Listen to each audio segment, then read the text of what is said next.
अस्सलाम वालेकुम दोस्तों, उम्मीद करता हूँ आप सब खैरियत से होंगे, ठीक ठाक होंगे। और जैसे कि आप सब लोगों को पता है कि मैंने आपसे एक वादा किया था कि मुझे यूग्रेड पे एक डिटेल वीडियो बनानी है, तो वो वीडियो अपलोड हो गई है।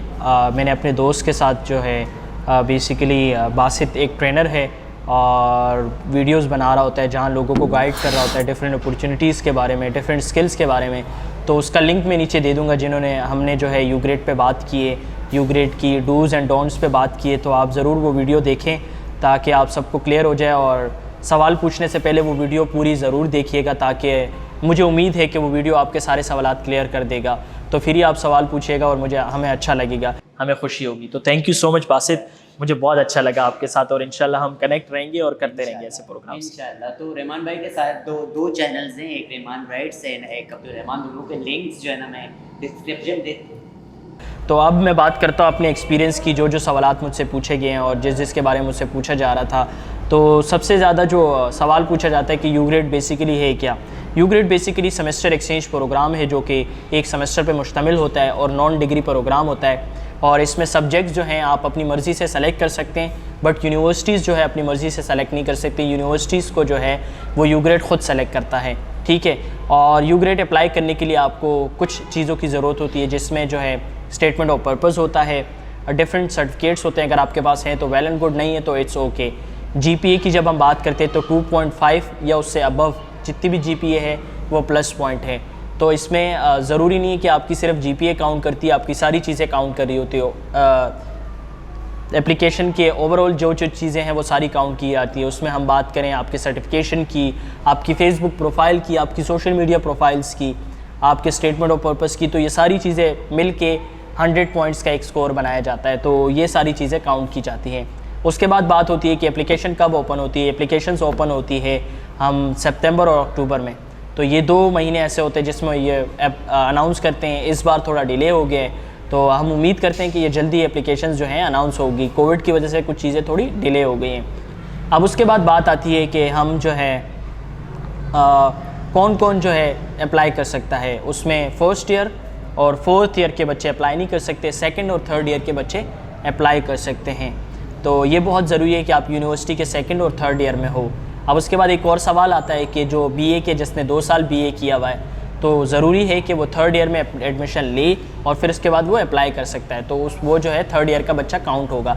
तो लास्ट ईयर के बच्चे अप्लाई नहीं कर सकते। उसके बाद जो बहुत ज़्यादा सवाल पूछा जा रहा था उसमें अब ये था कि कौन कौन से सब्जेक्ट्स के बच्चे अप्लाई कर सकते हैं। तो हर कोई अप्लाई कर सकता है। ये ज़रूरी नहीं है कि आप जो है कंप्यूटर साइंस डिपार्टमेंट से हो, मेडिकल से हो, मीडिया स्टडीज़ हो, एनवायरमेंटल स्टडीज़ हो, कोई भी स्टडीज़ हो, बच्चा अप्लाई कर सकता है। और उसके बाद जो है हम जिस पे डिस्कस कर रहे थे कि कोटा सिस्टम होता है या नहीं, कि प्रिविलेज बच्चे या अंडर प्रिविलेज बच्चे, इसमें ये चीज़ें कहीं काउंट ही नहीं की जाती। आपकी लीडरशिप क्वालिटीज़ काउंट की जाती है, आपके एप्लीकेशन की क्वालिटीज़ काउंट की जाती है, आपकी स्टेटमेंट ऑफ पर्पस की क्वालिटीज़ काउंट की जाती है। तो ये सारे मिलके जो है एक आपका एक स्ट्रॉन्ग एप्लीकेशन बनाया जाता है। तो हम बात कर रहे थे, मैं बेसिकली ये वीडियो बनाने का मकसद भी यही था कि जितने सवालात मुझसे आज तक पूछे गए हैं, जो मेरे जहन में आ रहे हैं, उसके मैं आप लोग को जवाब दूँ। एक मेन क्वेश्चन ये पूछा जाता है कि आपको जो है ट्रांसक्रिप्ट जो है लेटेस्ट देनी चाहिए या पुरानी भी दे सकते हैं। तो आपके पास अगर जो भी लेटेस्ट आपको ट्रांसक्रिप्ट मिल रही है तो एप्लीकेशन के साथ अटेस्ट कर सकते हैं, ठीक है। उसके बाद दूसरा सवाल पूछा जाता है कि अगर मैं फ़ेल हूँ तो क्या मैं अप्लाई कर सकता हूँ किसी सब्जेक्ट में। तो नहीं, आपको पास होना सारे सब्जेक्ट में बहुत ज़्यादा ज़रूरी है कि आप सब सब्जेक्ट में पास हों। उसके बाद पूछा जाता है कि आपको कम्युनिटी सर्विस करना ज़रूरी है या नहीं, मतलब हम वॉलंटियर वर्क की बात कर रहे हैं। तो अगर आपके पास है तो वेल एंड गुड, नहीं है तो इट्स ओके। आप बाकी चीज़ों पे काम करें, आप अपना स्टेटमेंट ऑफ पर्पस स्ट्रॉन्ग रखें, अपनी जीपीए थोड़ी स्ट्रॉन्ग रखें, तो वो जो आंसर है वॉलंटियर वर्क वाला वो थोड़ा कम हो जाएगा। हम जो है बात करते हैं कि हम वॉलंटियर वर्क कहाँ कर सकते हैं, कैसे कर सकते हैं, किन किन इदारों के साथ कर सकते हैं। अब ये तो मैं ओबियसली नहीं बता सकता, क्योंकि मैं अगर कराची की बात करूँ तो कराची में बहुत सारे इदारे काम कर रहे होते हैं। आप उनके साथ सोशल मीडिया के थ्रू लिंक हो सकते हैं, आप उनकी ऑनलाइन एक्टिविटीज़ अटेंड कर सकते हैं। तो आप जिस जिस सिटीज़ में हैं, जिस जिस एरियाज़ में हैं, आप वहाँ किसी लोकल ऑर्गेनाइजेशन से कांटेक्ट कर सकते हैं, इंटरनेशनल ऑर्गेनाइजेशन से कांटेक्ट कर सकते हैं, कैंपेन्स का पार्ट बन सकते हैं। तो ये सारी अपॉर्चुनिटीज़ जो हैं आप ख़ुद अवेल कर सकते हैं। ज़रूरत इस बात की है कि आप कितना पैशनेट हैं और कितना डेडिकेटेड हैं यूग्रेड की स्कॉलरशिप अटेंड करने के लिए। अच्छा, बॉयज़ एंड गर्ल्स का क्या रेशो होता है। कोविड की वजह से ये हुआ था कि सिर्फ गर्ल्स जा रही थी और बॉयज़ को सेलेक्ट नहीं किया गया क्योंकि कोविड था, तो उन्होंने एक छोटा सा ग्रुप सेलेक्ट किए। हर साल ये होता है, जब हर साल एप्लीकेशंस अनाउंस होती है तो उसमें जो है 2 ग्रुप्स ऑफ बच्चे जाते हैं, जिसमें एक फॉल होता है और एक स्प्रिंग होता है। फॉल में 100+ जाते हैं और स्प्रिंग में भी यही होता है। तो डिपेंड करता है कि कितने की ग्रांट उनको मिली है या क्या वो सारी चीज़ें मिली हैं। अब बहुत ज़्यादा सवाल ये पूछा जाता है कि जब आप अप्लाई करते तो आपको कितने वो पैसे देते हैं, आपका अपना कितना ख़र्चा लगता है। तो अच्छा, इसमें ये होता है कि आपका 1 रुपया भी नहीं लगता, कुछ भी आप नहीं देते हैं, आपको सारी चीज़ें दी जाती हैं। अब स्पेसिफिक मैं आपको बता नहीं सकता क्योंकि हमें इतना अलाउ नहीं होता कि आप ओपनली बताएं कि आपको कितने पैसे मिलते हैं, बट इतने पैसे मिल सकते हैं कि आप पूरा मतलब US छुट्टियां लेके मतलब घूम सकते हो। अच्छे खासे पैसे अल्हम्दुलिल्लाह आपको मिल जाते हैं। आप उसमें अपने कपड़े ख़रीदें, आप शॉपिंग करें, आप अच्छी चीज़ें ख़रीदें, आप बुक्स ख़रीदें, आप अपने लिए कुछ भी ख़रीद सकते हैं। तो ये सारी चीज़ें उसमें हो रही होती हैं। अब उसके बाद सवाल आता है कि क्या हम ट्रैवल कर सकते हैं या ड्राइविंग कर सकते हैं, तो उसका अलाउ नहीं होता आपको ड्राइविंग यू ग्रेड जो है अलाउ नहीं करता। तो ये चीज़ें होती है। अब मेडिकल की बारी आती है। मेडिकल जो है यहाँ से आप कुछ को टेस्ट करवाने होते हैं, जब आपकी सिलेक्शन होती है तो वो होता है। अब उसमें मेन सवाल और होता है कि आपकी इंग्लिश का टेस्ट लिया जाता है या नहीं। जी बिल्कुल, आप टॉफल टेस्ट देते हैं, बट वो आप तब देते हैं जब आपकी सिलेक्शन हो जाती है। जब सिलेक्शन होती है तो टॉफल टेस्ट इसीलिए लिया जाता है कि आप जो हैं आप किस लेवल पे हैं, आपको किस यूनिवर्सिटी भेजा जाए। तो यूनिवर्सिटी आप ख़ुद सेलेक्ट नहीं करते हैं, वो यू ग्रेड सेलेक्ट करता है। तो ये सारी चीज़ें उसमें प्लस काउंट हो रही होती है। तो जैसा कि मैं बता रहा था कि आप अपनी जो है प्रोफाइल को किस तरह स्ट्रॉन्ग कर सकते हैं, SOP स्ट्रॉन्ग लिखे, अपनी फेसबुक प्रोफाइल स्ट्रॉन्ग करें। ये चीज़ें मैं बार बार इसीलिए दोहरा रहा हूँ क्योंकि यही सवाल मुझसे बार बार पूछे जाते हैं। अब हम बात करते हैं स्टेटमेंट ऑफ पर्पस की। स्टेटमेंट ऑफ पर्पस वो इम्पॉर्टेंट चीज़ है, तो बहुत इम्पॉर्टेंस का हामिल है स्टेटमेंट ऑफ पर्पस के जो बात करते हैं। अच्छा, स्टेटमेंट ऑफ पर्पस सिर्फ यू ग्रेड के लिए नहीं इस्तेमाल होता, वो आप हर जगह अप्लाई कर सकते हैं।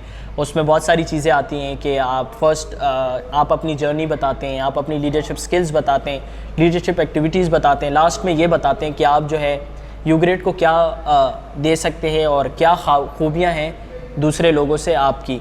और उसमें लास्ट पॉइंट जो होता है आप अपने पाकिस्तान आके क्या करेंगे। तो ये चीज़ें बहुत ज़्यादा काउंट करती है। तो इस चीज़ का बहुत ख्याल रखें कि स्टेटमेंट ऑफ पर्पस में आप ये ज़रूर शो करें कि आपने पाकिस्तान आके वापसी सर्व करना है, क्योंकि आपके चांसेस वहीं स्ट्रॉन्ग होते हैं जब आप ये कहीं मेंशन या इशारा दे देते हैं कि हम पाकिस्तान वापसी आना चाहते हैं। और इस तरह के लफ्ज़ के इस्तेमाल करें जो कि रेजिलेंस के हवाले से हो, कि आपने जो है कम्युनिटी स्टेक होल्डर्स के साथ मीटिंग की है, कम्युनिटी स्टेक होल्डर्स के साथ वर्क कर रहे हो। तो ये चीज़ें बहुत ज़्यादा काउंट की जाती हैं स्टेटमेंट ऑफ पर्पस में। स्टेटमेंट ऑफ पर्पस में आप प्लेजरिज्म बिल्कुल भी नहीं कर सकते, मतलब 0% plagiarism, no tolerance on plagiarism. तो हम बात कर रहे थे कि 0% टॉलरेंस की बात कर रहे थे।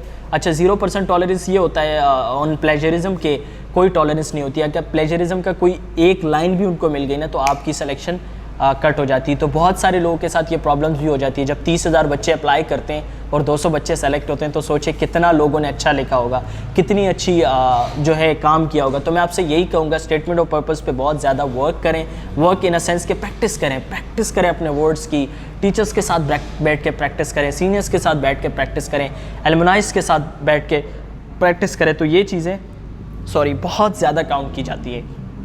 तो मैं आपसे गुजारिश यही करूँगा कि कभी किसी को मैसेज करें, मुझे मैसेज करें या बासित या कोई ऐसे लोगों को आप मैसेज करें तो एक फॉर्मल वे अप्लाई करें कि आप अपना नाम बताएं, आप कहाँ से हैं, आप क्या करते हैं, फिर उसके बाद आप अपना सवाल पूछें तो एक अच्छा इम्पैक्ट पड़ता है, सामने वाला आपको जवाब भी अच्छा देता है। अब हम फेसबुक प्रोफाइल्स की बात कर रहे थे, मैं बासित के साथ भी यही बात कर रहा था कि हम बात करते हैं कि सम्मो की शहज़ादी, पापा की शहज़ादी या उसकी शहज़ादी या उसका शहज़ादा। तो ये चीज़ें मतलब मुझे समझ नहीं आती कि हम फेसबुक प्रोफाइल को क्यों अपनी CV नहीं करार देते हैं। आजकल जो आपको कंपनीज़ या बहुत सारी ऑर्गेनाइजेशन जॉब्स देती हैं उस सबसे पहले आपकी सोशल मीडिया प्रोफाइल्स देखती हैं कि आया इसकी स्टेक्स वहाँ कहाँ हैं, आपकी ईमेल का लिंक देती है। ईमेल का ये होता है कि रहमान शहज़ादा, मतलब मुझे समझ नहीं आई कि आप अपनी ईमेल का ये क्या लिख रहे हैं कि रहमान प्रिंस।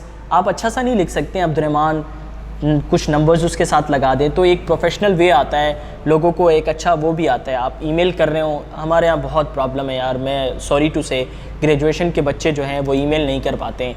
रिस्पेक्टेड सर या हेलो डियर ना वो लिखते हुए उनको मौत आती है। वो अपने सब्जेक्ट वाले हिस्से में पूरा मैसेज लिख देते हैं कि सर मुझे यू ग्रेड के बारे में ये पूछना है।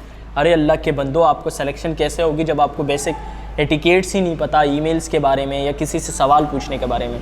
तो आप सबसे यही रिक्वेस्ट होगी कि आप जो है बासित की वीडियो पूरी देखिए, मेरी वीडियो देखिए, फिर उसके बाद अगर आप कोई सवाल पूछेंगे तो हमें बहुत ज़्यादा अच्छा लगेगा।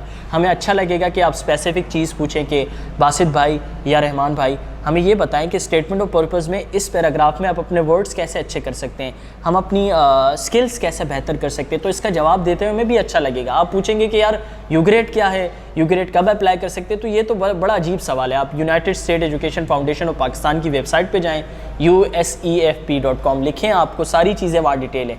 आप एटलीस्ट पढ़ने की कोशिश तो करें। हमारे यहाँ मसला ये कि हम खुद, मैंने वही बात की ना कि पैशनेट और डेडिकेशन बहुत ज़्यादा ज़रूरी है। मतलब अगर आपका अपने वो बोलते हैं ना कि जज्बा नहीं है तो आपकी सिलेक्शन होगी नहीं। मेरा ये था कि मैं अपना एक्सपीरियंस बताऊं, जब मैं यू ग्रेड के लिए था तो मैंने 1 साल अपने सीनियर्स से मिलता था, मैं उनसे फ़ोन कॉल्स करता था, उनसे बात करता था, उनको ईमेल करता था, उनका एक्सपीरियंस जानता था कि यू ग्रेड में आपका एक्सपीरियंस क्या था, यू ग्रेड से पहले क्या थे, यू ग्रेड के बाद क्या थे। तो ये चीज़ें बहुत काउंट करती है कि आपका एक माइंडसेट जो है उस हिसाब से बन जाए, आप ख़ुद को उस तरह से बना लें तो आपकी सिलेक्शन 100% हो जाती है। तो मैं बासित का लिंक नीचे डालूंगा, मेरी वीडियो पूरे देखें, बासित को भी सपोर्ट करें, अपने लोगों को अप्रिशिएट करना सीखें कि जो आपके लिए काम करें। मेरे को बहुत ज़्यादा गालियाँ सुनने को भी मिलती हैं। ये होता है कि आप रूड हो गए, आप जवाब नहीं देते हैं, आप ईमेल पे रिस्पॉन्स नहीं करते, आप बहुत बड़े हो गए। तो भाई मैं बड़ा हो गया हूँ अल्हम्दुलिल्लाह। 30,000 एप्लीकेशंस में जब मेरी सिलेक्शन हुई थी तो वहाँ मुझे अपनी वर्थ का पता चल गया था कि हाँ अब मुझे कुछ करना है, अपनी कम्युनिटी के लिए कुछ करना है। तो अगर मैं रिप्लाई नहीं देता तो आप समझे कि आपने कुछ लिखा होगा। बहुत सारे लोग अजीब सवाल पूछ लेते हैं, बहुत सारे लोग मुझे कहते हैं कि आप में जो है तकब्बुर आ गया, आप जो मतलब वो आ गया। बट हमें भी अपनी प्रोफेशनल लाइफ्स देखनी होती है, मुझे इंटरनेशनल स्कॉलरशिप्स के लिए और अप्लाई करना है, तो बहुत सारे काम कर रहे होते हैं। तो कोशिश करें कि आप जो हैं अप्रिशिएट करें, पॉजिटिव रहें, स्टे पॉजिटिव, खुश रहें, आबाद रहें और भाई सपोर्ट करें अपने इर्द गिर्द के लोगों को, तो तभी आपको खुशी मिलेगी और आप कामयाब हो सकेंगे। अल्लाह हाफ़िज़, मिलते हैं इंशाल्लाह नेक्स्ट वीडियो में। अपना ख्याल रखिएगा। अल्लाह हाफ़िज़।